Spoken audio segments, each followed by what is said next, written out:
Всем привет, дорогие друзья! Сегодня мы с вами продолжаем обучаться катам.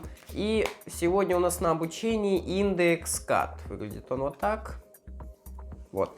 Если вы не смотрели предыдущие ролики по катам, то обязательно посмотрите и обучитесь. Чтобы сделать индекс кат, берем колоду в левую руку, но если вы правша, то в правую. Когда мы начинаем делать swing cut. Вот такое положение, большой палец снизу, безымянный средний указательный сверху. Вот таким образом. И указательным пальцем отламываем половинку колоды и уводим ее. Вот сюда направо.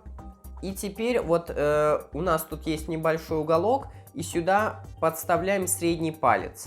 Теперь мизинец переводим сюда. И получается общее вот такое положение. И средним безымянным и мизинцем мы вот так держим пачку и уводим ее вниз.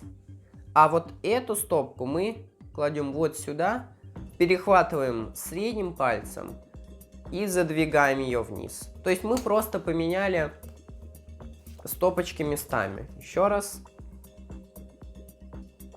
Делаем swing cut начало.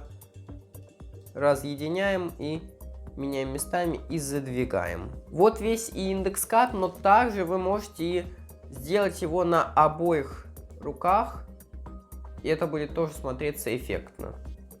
И если вам понравилось это видео, то кликайте на лайк, подписывайтесь на канал, нажимайте на эту красную кнопку, чтобы она становилась серой, и нажимайте на колокольчик, чтобы не пропустить моих новых видео. Всем удачи, всем пока!